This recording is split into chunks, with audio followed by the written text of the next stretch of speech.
እየሞከርኩኝ ነው። ይህንን መረጃ ሁላችሁም እየሞከረ እየጣረ ላለው ወዳጃችሁ ላኩለትም። እስኪ የኮሜዲያን ያሲኖን ቪዲዮ ተመልክታችሁታል ብዬ አስባለሁ። ያጠፋሁትን ነገር ለማስተካከል እየሞከርኩኝ ነው፣ እየለፋሁኝ ነው። የጎደለውን ነገር ለመሙላት እየሞከርኩኝ ነው። ሁላችንም እየሞከርን ነው። ሁሉንም ነገር ለማስተካከል እየሞከርን ነው። ይሄንን ማስተርፒስም ያልተመለከታችሁ ካላችሁ ተመልከቱትም። እኔ እዚህ አካውንት ላይ ከዜና ውጪ ከፍታም ዝቅታም ላይ ሆኜ ምንም አይነት ቪዲዮዎችን ለቅ ያላቅም። ይሄኛው ማስተርፒስ ግን ሊታለፍ የሚገባ ስላልሆነ ተመልከቱትም። ሄሎ ሄሎ፣ ማን ቤት ኪራይ ባለቤት አልነገረችም? ቤት ኪራይ አንድ ወር ሳትከፍል ሁለተኛ ወር መጥቶብሃል። እየሞከርኩኝ ነው ትላለህ እንዴ? እየሞከርኩኝ ነው። ያንተን የቤት ኪራይ ልከፍል እየሞከርኩኝ ነው። የልጆች ትምህርት ቤት ትምህርት ቤት ከፍል እየሞከርኩኝ ነው። የሚበሉት አጥተው እየሞከርኩኝ ባለቤት ለማውጣት ሰው አይደለ እንዴ? ይኸው ተመልከት። ይሄ የልጆች ጌም የሚጫወቱበት ልሸጥ እየሞከርኩኝ ነው። አስብ እንጂ ሁሉም ሰው እየሞከረ ነው በዚህ ሰዓት። እጁን አጣጥፎ የተቀመጠ ሰው አይደል እንዴ? ታገሰኝ በቃ። እየሞከርኩኝ ነው።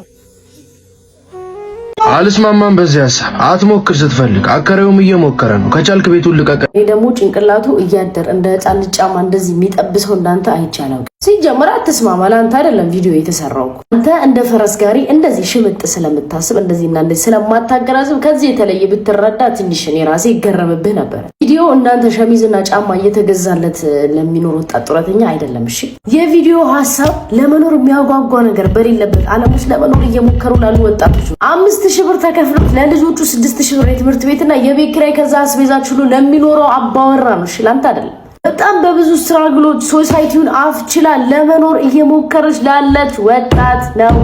ለእንዳንተ አይነቱ ይሄ ሀባብ ራስ አይደለም። አንተ ከዚህ የተለየ ብታስብ እኔ በጣም ነበር ሰርፕራይዝ መሆኑ። እኔ አትዝረፍ። ለነገሩ ከየት አመጣው? መጽሐፍም አታንበብ ግድ የለኝም። 4ኛ ክፍል ገላጭ ስለሚባል ነገር አልተማርክም። ያበመን ስም ለምሳሌ ያነሳችሁ ብለህ ሙሾ ታወርዳለህ። ስለ ቤት አከራይ ነው ትለኛለህ። ይሄ ቪዲዮ ምን አይነቱ በስማም የበክትክለ ሄሎ ሄሎ፣ ማን ቤት ኪራይ ባለቤት አልነገረችም? ቤት ኪራይ አንድ ወር ሳትከፍል ሁለተኛ ወር መጥቶብሃል። እየሞከርኩኝ ነው ትላለህ እንዴ? እየሞከርኩኝ ነው። ያንተን የቤት ኪራይ ልከፍል እየሞከርኩኝ ነው። የልጆች ትምህርት ቤት ደክሞን እንኳን ለመኖር እየሞከርን ነው። ብዙ በእንባ የማይነጉ የሚመስሉ ሌሊቶችን ከአምላካችን ጋር እያወራን ነገሮችን ለማስተካከል እየሞከርን ነው።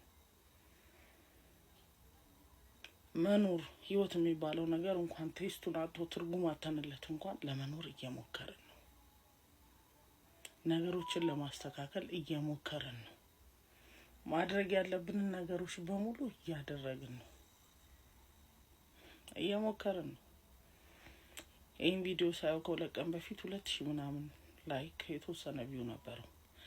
ይህን 3 ቀን አይሙሬ ከዚህ ቪዲዮ ውጪ ማየትም ማሰብም አልቻለም። የአብዛኞቻችን ህይወት የዳሰሰው ይመስለኛል። ያሲኖ እኔ እየሞከርን ነው። ሳንሞክር ቀርተን እኮ አይደለም፣ እየሞከርን ነው። እየሞከርኩኝ ነው። ሁለት ጓደኛሞች ንጉሱ ፊት ይቀርቡና የእርሱ የግል ጠባቂ መሆንን እንፈልጋለን አሏቸው።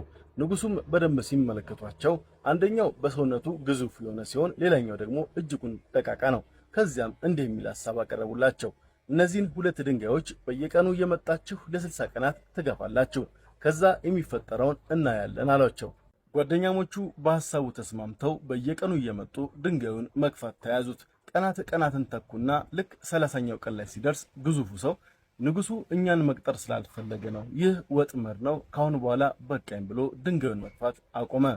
በተቃራኒው ቀጭኑ ሰው ደግሞ ተስፋ ሳይቆርጥ በየቀኑ እየመጣ ድንጋዩን እየገፋ ለማንቀሳቀስ ይሞክር ነበር። ይህን በሚያደርግበት ጊዜ የቤተ መንግስት ጠባቂዎችን ጨምሮ የገዛ ጓደኛው ይስቁበት ያሾፉበት ጀመር። ነገር ግን ተስፋ ሳይቆርጥ 60ኛው ቀን ላይ ደረሰ። ይህን ጊዜ ንጉሱ መጣ። ቀጭኑ ሰውም ተንበርክኮ ንጉስ ሆይ ይቅርታ ላለፉት 60 ቀናት ተስፋ ሳልቆርጥ ያቅሜን ሞከርኩ ነገር ግን ድንጋዩ ሊንቀሳቀስልኝ አልቻለም አለ። ንጉሱም ፈገግ አለና እንድትገፋ እንጂ እንድታንቀሳቅሰው ማንንም አላዘዘም። የዛሬ 60 ቀን እኔ ጋር ስትመጣ የነበረ ሰውነትና ያሁኑን ሰውነትን ለውጡን ተመልከተው። አይኑ ውስጥ ያለው ጥንካሬ እንድታሸንፍ ምክንያት አድርጎሃል። ከዛሬ ጀምሮ የኔ የግል ጠባቂ ትሆናለህ አለውና የክብር ካባውን አለበሰው። በምንም ሁኔታ ውስጥ ብንሆን ህይወትን ለማሸነፍ ተስፋ ሳንቆርጥ መታገላችንን እንዳናቆም ልክ ኮሜዲያን ያሲኑ እንዳለው እየሞከርን። ብሩክሲቲ ነኝ። ቸር ቆዩልኝ። ሄሎ ሄሎ፣ ማን ቤት ኪራይ ባለቤት አልነገረችም?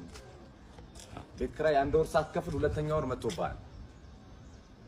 እየሞከርኩኝ ነው ትላለህ እንዴ? እየሞከርኩኝ ነው። ያንተን የቤት ኪራይ ልከፍል እየሞከርኩኝ ነው። የልጆች ትምህርት ቤት ልከፍል እየሞከርኩኝ ነው። የሚበሉት አጥተው እየሞከርኩኝ ባለቤት ላማታል። ሰው አይደለ እንዴ? ይኸው ተመልከት። ይሄ የልጆች ጌም የሚጫወቱበት ልሸጥ እየሞከርኩኝ ነው። አስብ እንጂ ሁሉም ሰው እየሞከረ ነው በዚህ ሰዓት። እጁን አጣጥፎ የተቀመጠ ሰው አለ እንዴ?